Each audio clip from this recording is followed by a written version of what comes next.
Abaminisitiri batandatu mu myaka 10 gusa. Ibyo si bisanzwe muri politiki y'Ubwongereza. None se niki kiri gutuma abayobozi bakurwaho umwe nyuma y'undi? Mu myaka 10 ishize, Ubwongereza bwagize abaminisitiri b'intebe batandatu bavuye ku butegetsi cyangwa bahatiwe kubuvaho. Ese ubishidikanyaho? Ibi si ibintu bisanzwe muri politiki y'Ubwongereza, kuko kuva umwanya washyirwa mu kinyejana cya 18 nibwo abaminisitiri b'intebe bamaze hafi imyaka 5 gusa ku butegetsi buri umwe. Ariko mu myaka 10 ishize, impuzandengo yaragabanutse igera hafi ku mezi 18 gusa. Buri muyobozi yagize impamvu yihariye yatumye ava ku butegetsi. David Cameron yeguye nyuma yo gutsindwa muri kamarampaka ya Brexit yo kuvana Ubwongereza mu muryango w'ubumwe bw'Uburayi. Theresa May nawe yananiwe kubona inkunga ihagije mu nteko ishinga amategeko ku masezerano ya Brexit, bituma adashobora gukomeza kuyobora. Boris Johnson yahatiwe kwegura kubera impaka zishingiye ku mico ye, ubunyangamugayo bwe n'imyanzuro yafashe, aho bamwe mu badepite bo mu ishyaka rye babonaga yabaye umutwaro kurusha uko yaba igisubizo. Liz Truss we yeguye nyuma yuko amasoko y'imari yanze gahunda ze zo kugabanya imisoro kubera impungenge z'uko nta buryo bwagaragaraga bwo kubona amafaranga yo kuziba icyuho cyari kuvuka. Rishi Sunak niwe wenyine wakuwe ku butegetsi n'abaturage batora bari barambiwe imyaka 14 y'ubutegetsi bw'ishyaka ry'abakonservateri. Keir Starmer nawe yatakarijwe icyizere n'abadepite bo mu ishyaka rya Labour babonaga ko adakunzwe cyane, ibyashoboraga gutera ibibazo ishyaka ryabo. Ariko ikibazo nyamukuru si impamvu zatumye buri wese yegura. Kuko uretse izi mpamvu zihariye kuri buri muyobozi, hari n'impamvu nini zituma politiki y'Ubwongereza irushaho gukara kandi abaturage bakarushaho kutihanganira abanyapolitiki. Ibi byose bihurira ku mpamvu 3 zikomeye zakomeje gutuma abaturage bakomeza gutakariza icyizere abayobozi babo.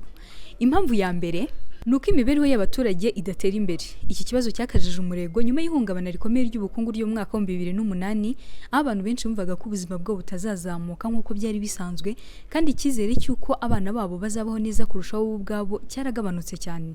Iyo abaturage bumva leta idashoboye kubageza ku mibereho myiza, ibyo bituma barushaho kurakara no kutizera abayobozi. Impamvu yindi ya kabiri yabiteye nuko abaturage benshi bumva serivisi za leta zidatanga umusaruro uko bikwiye. Hari imyumvire ivuga ko ibintu byinshi bitagikora neza, yaba ubwikorezi, ubutabera cyangwa izindi serivisi.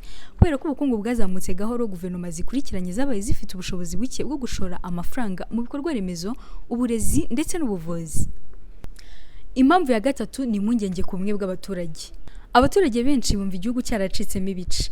Bamwe bakaba babihuza n'ubwiyongere bw'abimukira mu myaka myinshi ishize, ndetse n'imyumvire y'uko hari abantu bamwe batarinjira neza mu buzima rusange bw'igihugu.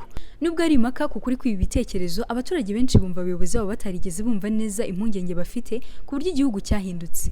Ikindi cyagaragaye nuko abaturage batakigarukira ku kurakara gusa, ahubwo basigaye batihanganira cyane abanyapolitiki, bagaragaza kutabishimira no kubanenga ku giti cyabo mu buryo bukomeye kurusha uko byari bimeze mu myaka yashize. Ibi byose bituma hibazwa niba Ubwongereza butarabaye igihugu kigoye gutegeka. Nubwo abanyapolitiki benshi batemera ko igihugu kidashobora gutegekwa, bemera ko kuyobora byarushijeho kugorana kubera ibibazo by'ubukungu, abaturage bacitsemo ibice ndetse n'isi igenda iburusobe kurushaho. Niyo mpamvu bamwe bashidikanya ko minisitiri w'intebe uzakurikiraho mu Bwongereza azabasha gukuraho uwo mwuka w'icyizere gike n'ibibazo byakomeje kugaragara kuva ku ihungabana ry'ubukungu ryo mu mwaka wa 2008 ndetse na Brexit yo mu mwaka wa 2016, cyane cyane ko abamubanjirije batandatu batabigezeho. Ese ubona ari iyihe mpamvu baminisitiri b'intebe mu Bwongereza bakomeje kugenda begura umunsi ku wundi? Tanga igitekerezo cyawe muri comments.